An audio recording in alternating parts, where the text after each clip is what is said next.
Assalamualaikum warahmatullahi wabarakatuh.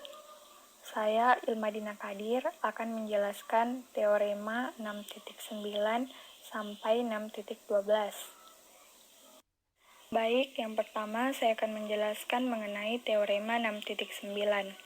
Pemfaktoran suatu bilangan bulat positif yang lebih besar dari 1 atas faktor-faktor prima adalah tunggal, kecuali urutan dari faktor-faktornya mungkin tidak tunggal. Baik, di sini terdapat contoh soal di mana mengatakan bahwa tunjukkan pemfaktoran prima dari 84. Nah, cara pemfaktoran prima dari suatu bilangan adalah menyatakan bilangan itu sebagai perkalian dua bilangan sehingga diperoleh dua faktor. Kemudian, faktor-faktor yang belum merupakan bilangan prima difaktorkan kembali sampai memperoleh semua faktornya adalah bilangan prima. Karena kemungkinan ada banyak cara dalam setiap langkah pemfaktoran, kemungkinan juga terdapat banyak cara dalam pemfaktoran bilangan prima. Nah, di sini pada contoh soal ini kita menggunakan skema diagram pohon untuk menentukan pemfaktoran prima dari 84. Nah, di sini bisa teman-teman lihat pada bagian A, B, dan C. Di situ pemfaktoran prima dari 84 itu sama.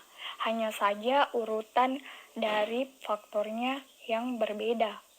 Jadi bisa ditarik kesimpulan bahwa jelas bahwa pemfaktoran prima dari 84 itu adalah tunggal, kecuali urutan faktornya yang berbeda. Baik, selanjutnya teorema 6.10. Banyaknya bilangan prima adalah tidak terhingga. Di sini ada contoh soal, buktikan bahwa ada tidak berhingga banyaknya bilangan prima yang berbentuk 4n ditambah 3. Nah, cara penyelesaiannya akan dibuktikan dengan cara kontradiksi. Diasumsikan hanya terdapat berhingga bilangan prima yang berbentuk 4n ditambah 3, di mana n-nya itu P1, P2, P3 hingga PK. Ambil M sama dengan 4 dikali P1, P2, P3 hingga PK ditambah 3, sehingga M berbentuk 4N ditambah 3, yaitu dengan mengambil N sama dengan P1, P2, P3 hingga PK ditambah 1. Karena M ganjil, maka setiap bilangan prima yang membagi M juga ganjil. Atau secara ekuivalen, P sama dengan 4N ditambah 1 atau P sama dengan 4N ditambah 3. Jika P sama dengan 4N ditambah 1, maka demikian pula halnya dengan M. M berbentuk 4N ditambah 3. Jadi, M haruslah dibagi oleh bilangan prima P yang berbentuk 4N ditambah 3. Nah, karena tadi telah diasumsikan bahwa hanya ada P1, P2, hingga PK bilangan prima bentuk ini, maka P sama dengan PI untuk I elemen 1, 2, 3 hingga K. Sehingga P1, P2, P3 hingga PK habis dibagi oleh P, dan M habis dibagi oleh P. Maka kita bisa peroleh 4P1, P2 hingga PK ditambah M itu habis dibagi oleh P, atau 3 habis dibagi oleh P. Baik teman-teman, kita lanjutkan ke teorema 6.11. Jika dalam barisan bilangan prima Pn menyatakan bilangan prima ke N, maka Pn kurang dari atau sama dengan 2 berpangkat N dikurang 1. Nah, misalkan kita ambil bilangan prima ke 6, sehingga N-nya sama dengan 6. Nah, maka diperoleh P6 kurang dari atau sama dengan 2 berpangkat 2 berpangkat 6 dikurang 1. Kemudian P6 kurang dari 2 berpangkat 2 berpangkat 5.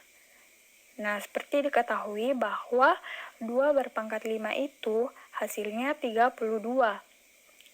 Jadi, P6 kurang dari 2 berpangkat 32. Nah, P6 itu apa? P6 itu bilangan prima ke-6. Nah, seperti teman-teman ketahui bahwa bilangan prima ke-6 itu adalah angka 13, sehingga diperoleh 13 kurang dari 2 berpangkat 32. Nah, teman-teman juga bisa melihat pembuktiannya dengan menggunakan induksi matematika pada buku pegangan teman-teman di halaman 243 sampai dengan 244. Baik, yang terakhir kita ke teorema 6.12. Untuk n lebih besar dan sama dengan 1, ada paling sedikit n ditambah 1 buah bilangan prima yang lebih kecil dari 2 berpangkat 2 berpangkat n. Nah, di sini kita misalkan mengambil bilangan prima ke-8, sehingga bentuk Pn kurang dari dan sama dengan 2 berpangkat 2 berpangkat n. N-nya itu kita ganti menjadi 8. Jadi, P8 kurang dari dan sama dengan 2 berpangkat 2 berpangkat 8. Nah, 2 berpangkat 8 itu bernilai 256.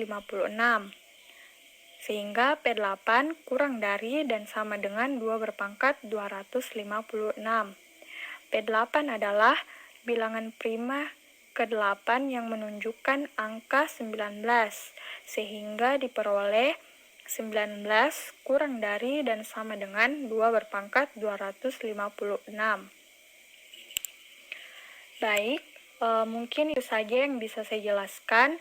Terima kasih atas waktunya. Assalamualaikum warahmatullahi wabarakatuh.